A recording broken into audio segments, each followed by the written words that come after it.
Anyway, mga boss, si Pamo, sir, eto na, umpisahan na po natin, mga kababayan, no?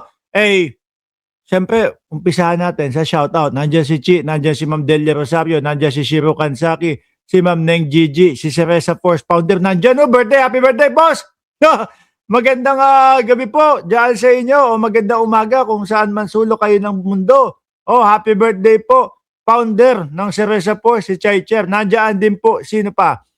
Si Ardayan, si Lenny 463, buong Cereza Force family, shoutout. At si May Kasiguran, nandun din sa taas. Ngayon, game. Putik na yan. Ano pa gagawin natin sa araw na ito? Di kundi mang asar ng mga DDS. Unang-unang bungad natin, mga bossing, si Attorney Claire Castro. Yung mga tinatawag ng mga DDS na anti-Claire, na sabi ni Attorney Claire, wala namang problema. Masaya nga siya, no? Kasi magagamit sa 2028 kandidatura kapag nakapag-decide si Attorney Claire na siya ay uuwi. Ako pala uuwi. Na siya ay tatakbo, no? Kung saan mang posisyon. Siyempre uuwian natin yan para suportahan natin, mga kababayan, yung kanyang eleksyon. Kung sakali na matutuloy. Eto ho, no? Pinapipili, mga kababayan. Unang pagpapapili kay Attorney Claire Castro, banat Mo, DDS o Pinklawan? Ano sa tingin nyo na isasagot ni Attorney Claire dito? Kung papipiliin siya, ano ang pipiliin niya? DDS o Pinklawan? Kung ako muna tanungin nyo. Syempre ayoko maging DDS, nakakahiya. Nakakahiya, ayoko na. Ako pa naman yung lagi si Boy Paliwanag. No? Ako yung si Boy Paliwanag kapag meron something na hindi maintindihan, dapat sa akin yan, ipinapaliwanag ko. Kung meron akong ipinaglalaban, ipinapaliwanag ko. Nakikita nyo naman sa sa mga vlog ko, sa mga live ko, di ba? Minsan yung iba nabubisit na, Mark Ramos, putol ka ng putol. Kagaya nito, putol ka ng putol. Puro ka paliwanag, hindi mo muna tapusin yung video. Ako ganun eh. Yung mga DDSO, mga kababayan, basta Tatay Diggs ako, basta kami, abang buhay, sulit kami kay Tatay Diggs. Pagpapaliwanagin mo, hindi alam kung ano ipapaliwanag. Di ba? Game! Sabi ni Ma'am Neng Gigi, asan yun? Sira na agad reputasyon ni Attorney Claire kapag nag-DDS supporter siya. Pakinggan natin atras game! Sino ang mas vibe mo? DDS o Pinklawan? Pinklawan. Senado. Hindi, sa Pinklawan naman po, yung mga kakamping naman, mga kababayan, kahit papaano po, talagang well-explained yung kanilang mga ipinapaliwanag Mamaya, meron tayong, alam ko kakamping siya meron tayong mamaya ipapakita na video, no? Ipapafollow ko na din sa inyo, si Patibaw, alam ko kakamping siya napapanood ko lagi sa Facebook, no? Talagang kapag ka nag-explain, talagang kumpleto rekado, no? Simula sa kaliit-liitang bagay hanggang doon sa malaki. Pero mga bossing, yung mga DDS, pag explainin mo ng konti yan, walang mai-explain yan, no? Walang maipapaliwanag yan. Kongreso. Senado o Kongreso, ako Kongreso ko. Sa Senado, magulo. No?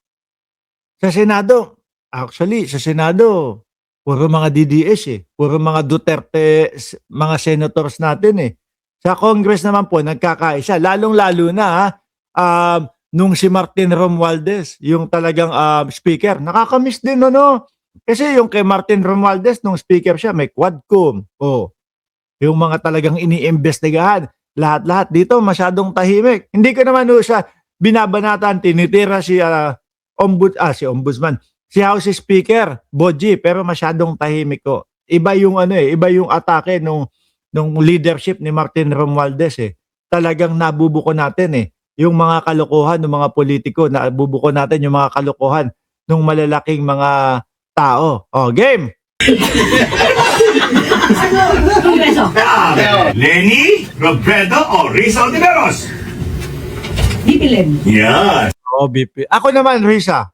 Risa ako, Risa Ontiveros ako kasi siguro dahil nga hindi ko naman talaga masyadong namatyagan si Atty. Leonie Robredo nung panahon na siya ay Vice Presidente versus dito kay Risa Ontiveros, mas nakikita natin yung mga yung mga work niya Pero kung sakali natatakbo sa pagka-presidente, no?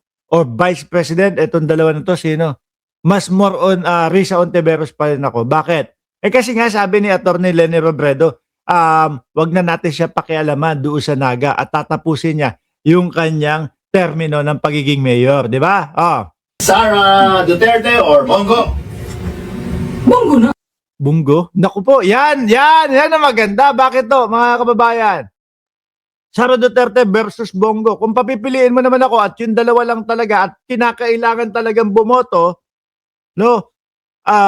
Bongo, meron din Kaya lang less. No, less versus Sara Duterte. Kaya Sara Duterte, napakarami na hindi maipaliwanag Sabi ni John Capacete, Sir Mark, pili ka, Lebiste o Barsaga. Pag umpugin ko yung dalawa na yan. Joke lang mga kababayan. Pero sarap pag umpugin yung dalawa na yan. Puro kung ano-anong mga ka-fake news yung mga pinapakalat. Rafi Tulfo o Erwin Tulfo? Rafi Tulfo. No say ako dyan. General Nicolas Malapit nang maupo si Inday Sara Duterte. Baka nga ngayon nakahiga na yun No? Hindi lang upo. Baka ngayon nakahiga na yun. Araw-araw namang umuupo yan. Di ba? Ang tanong kung sa pagka-presidente ba? Ewan ko Hindi ako sampalataya na mapapaupo si Sara. Sa Senado. Uy, ikaw grabe ka naman. Ano ibig mo sabihin dyan, January 7, malapit na mapaupo sa Senado para imbestigahan, no? Sa impeachment. Malapit na talaga yan, February. Di ba? Torre o Sec John Vic Remulla? Ay, pare, uy. Sino? General Torre versus Secretary John Vic Remulla. Mahirap din nun sumagot. Hindi ako sasagot dyan. Sorry. No? Magaling si General Torre, magaling si John Vic Remulla. Pero ang idol ko, ang talagang gustong-gusto kong kumilos, si Ombudsman Boyeng. Ay, pare, uy. Hindi ko kaya. Parang ayokong alisin yung picture ni January 7 doon, Ang sarap silayan, Hindi ko kaya. I love them both. ICC o ICI? ICC o ICI. Sige, parehas na lang para sa akin. Chaka o Chucky? Chucky! Asawa niya si Chucky. Talagang inaasar kayo, mga DDS ni Atty. Claire Castro. Wala man lang kayong palag. Langya kayo, hindi man lang kayo makapag-comment dyan, mga DDS. Ano na? Kailangan pa ba kami pa ang humimok sa inyo na mag-comment at asarin kami? Hina nyo talaga